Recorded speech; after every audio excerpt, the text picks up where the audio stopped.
Hello and welcome to Do It Yourself channel. Today I will show you where to find the option and how to change live captions text size in Samsung Galaxy S24 Plus phone. So first we need to go to settings. Then in settings we're looking for accessibility options menu, next hearing enhancements, and here we have our live caption.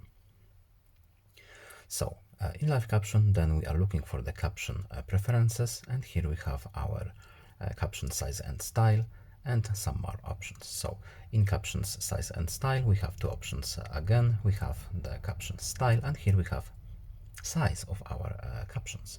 So very small, as you can see on this example, small, normal, large, and very large.